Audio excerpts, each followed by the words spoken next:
Hayırlı irte, Россия 1 телеканалында Татарстан яңалыклары студияда Гүлназ Ибрахимова.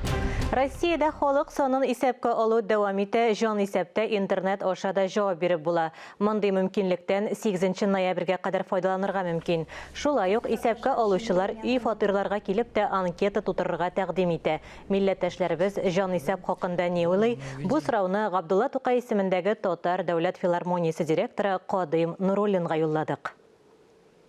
Россия кеңлекләре бик каты күп. Шул исәптән татарлар алар безнең дәүләтебездә бик зур роль уйнаган халыкларның берсе. Бүген инде без әгәр дә шушы матур йортта яшибез икән, ул әлбәттә безнең әби бабаларыбызның бик күп эшеннән һәм өлешеннән тора. Шуңа күрә монда һич курыкмыйчан мин жан исәп бирү яклы. Әлбәттә безнең менә без сезнең белән чиста татар телендә аралашып торабыз. Без татарлар, татар булу бүген ул горурлык. Үз халкың белән горурлану инде ул әлбәттә синең милләтеңнең тарихта гел җүнле матур эшләр һәм гамәлләр белән тарихта калуыннан гыйбарәт. Шуңа күрә мин саныйм, һәрбер татар горурлана, мин татар дип әлеге җан исәп алуда үзен билгеләргә тиеш.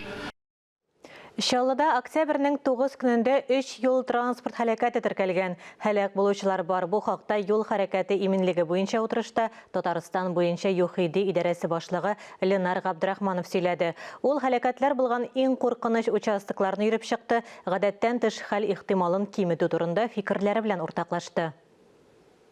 М7 федераль трассасы шәһәр аша уза. Биредә 9 куркыныч борылыш бар. 8 махсус полосадан башка. Бу авария куркынычын арттыра. Әйтик, шундый борылышларның берсе Казан проспектында үлем белән тәмамланган юл транспорт фаҗигасы булды. Лада Гранта машинасы борылыш ясарга җыенган автобуска килеп бәрелә. Самое лучшее будет предложение сделать так, как на 1053. Иң яхшысы 1053 километрдагы кебек киң бүленеш полосасын ясау тәкъдиме. Ул туктап калган транспорт белән бәрелешмәсез өчен кирәк.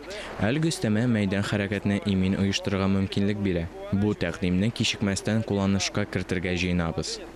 Юл транспорт һәлакәтләре күп булган урыннарны бетерү фаҗигаларны булдырмау буенча җитди юнәлешләрнең берсе. По итогам 2020 года было таких 20. 2020 елда куркыныч шундый 27 урын теркәлгәне. 13 урын иң куркыныч зона булып тора. 4-сендә авариялар күп булган урыннар. 6-сы потенциаль куркыныч урын. Чаллы шәһәренең әлеге урыннарда юл транспорт һәлакәтләрен булдырмау өчен оештыру чаралары үткәрелде. Мисалларның берсе Иске Сорман һәм Народный урамнары киселешендәге боҗрадагы хәрәкәт. Реконструкцияга кадәр ул авария халәтендәге участок иде. Шуннан соң биредә авария күзәтелмәде. Шулай ук юл транспорт һәлакәтләре күп булган урыннарны бетерү өчен 2022 елда Орлов боҗрасында яңа борылыш зонасын төзү планлаштырыла. Проект әзер инде. Проект прошел экспертизу, проектная документация утверждена. Проект экспертиза үтте. Проект документлары расланды. Хәзерге вакытта 2022-2024 елларга эш планына кертергә тырышабыз. Бу участокта барлык кирәкмәгән борылышлар бетерелә. Җәяүлеләр өчен куркыныч булган урыннар да игътибардан читтә калмады. Булар җәяүлеләр өчен ясалма киртәләр булмаган участоклар. Шул сәбәпле җәяүлеләр тиешле булмаган урыннарда юл аркылы чыга. Машина көпчәкләре астына эләгә. Хәсән Туфан һәм Мәскәү урамнары чатында шундый фаҗига булды. Это место включено в перечень мест, которые будут в следующем году. Бу урында киләсе елда җәяүлеләр йөрмәсен өчен киртәләр куела. Шуңа охшаш башка зоналарда да киртәләр куюны күздә тотабыз. Юл транспорт һәлакәтләренең төп сәбәпләре каршылыклар аша көтмәгәндә чыгу, светофорның тыю сигналына игътибар итмәү. Мәктәпләрдә балалар арасында саклану чараларын үткәрү игътибарны көчәйтергә кирәк. Айзилә Батырханова, Татарстан яңалыклары, Чаллы шәһәре. Үткәннәрдән башка киләчәк юк. Буа районында юкка чыккан авыллар тарихи корылмалар урынында истәлек һәйкәлләре салу, мемориаль такталар урнаштыру программасы гамәлдә. Яңа Тиншәле авылының иске мәчет урынында да үзенчәлекле һәйкәл корыла. Ул 2 гөмбәздән тора. Изге йорт тарихын чагылдырган таш куела. Әлеге корылманың иганәчесе шушы авылда туып үскән Яшел үзәндәге Серго исемендәге заводның генераль директоры Радик Хәсәнов. Изге урынны хәбәрчебез дә күреп кайтты. Бу борынгы мәчет патша Екатерина II указы буенча 18 гасыр уртасында ук төзелгән. Тик совет чорында мәчет гыйбадәт кылу, дини вәгазьләр әйтү урыны булудан туктый. Изге йортны склад итәләр, ә соңгы елларда клуб буларак файдаланганнар. Абушай бабай мәчете диләр инде моны. Абушай бабай. Аның каберләре дә бар безнең якта. Ике кабер тора. Ташлары да аның тиге язуын монда белмиләр, аермыйлар. Әллә ничек ташы да Борынгы стилдә язылган иде. да борынгы стилдә язылган. Аннары аның ташы да әллә ничек кыргый муртабаллары белән итеп ясалган димме. Так эшләй утырып тора. Узган гасыр ахырында мәчет бинасын сүтәргә булганнар. Ради Хәсәнов буыннар истәлек итеп изге урында һәйкәл куярга ниятли. Бер куполы куелды, һәм дә инде менә бу мәчетнең инде теге башында менә монда фундаментның бер фрагментын инде күрсәтеп, тагы бер шундый матур гына инде купол ясап куелырга тиеш. Инде һәм дә менә үзегез күрәсез, инде бик матур иттереп тирә-юннәрен матурлаталар, брусчаткалар куялар, һәм дә инде менә бу минем арттагы куполда инде анда менә бу ташка бу мәчетнең тарихы турында язылган инде билге урнаштырыла. Алла теләсә, инде менә бу эшләрне башкарып чыгу, инде үзе авылдашларга, килгән кунакларга карап, менә бу нинди данлыклы мәчет булу турында бер инде истәлек. Көннәр көйле турса, һәйкәлне октябрь ахырына ук салып бетерергә җыеналар. Киләчәктә изге урынны койма белән әйләндереп алырга, агачлар утыртырга планлаштыралар. Фәнис Мөхәммәтов, Алсу Сәмигуллина, Гакил Камалетдинов, Татарстан яңалыклары, Буа районы. Татар әдәбияты тарихы музейы һәм Шәриф Камал мемориаль фатирында Дәрдемәнд истәлегенә багышланган видах күргәзмәсе үтә. Тулырак мәгълүмат хәбәрчебез язмасында.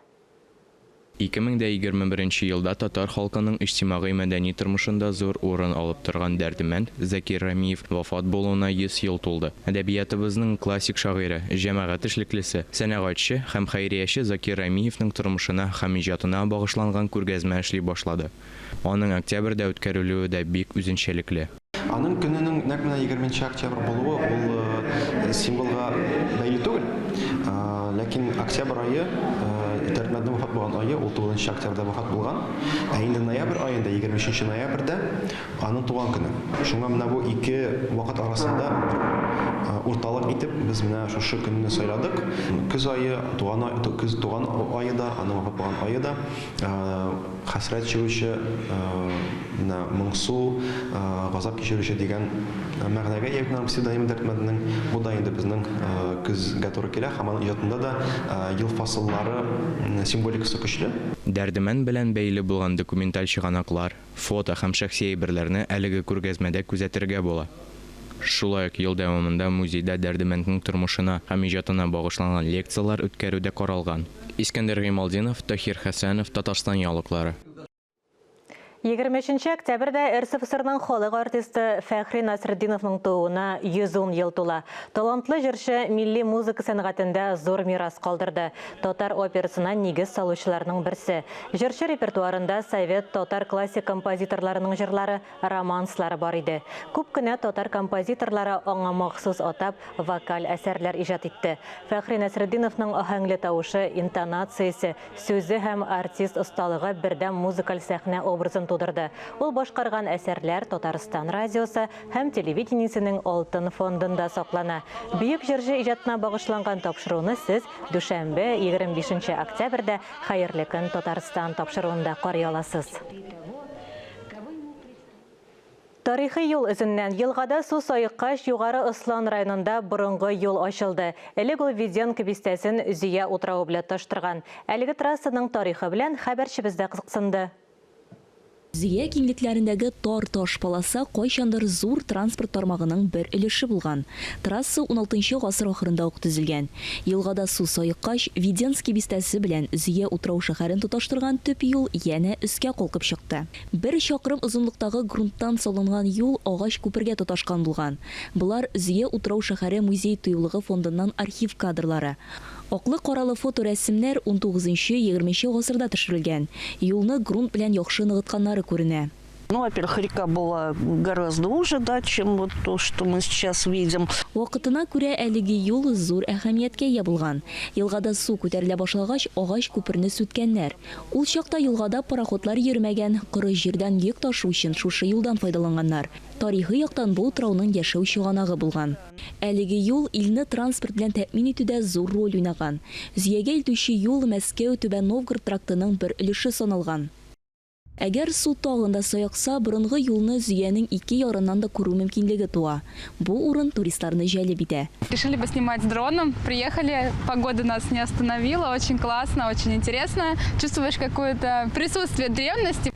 Айзилә Батырханова, Айнур Вәлиәхмәтов, Ринат Сахибгәрәев, Татарстан яңалыклары. Әлеге сәгатькә шундый яңалыклар иде. Без бүгенгә сезнең белән саубуллашабыз. Коронавирустан прививка ясатырга онытмагыз, үзегезне һәм якыннарыгызны саклагыз. Исән, имин булыгыз.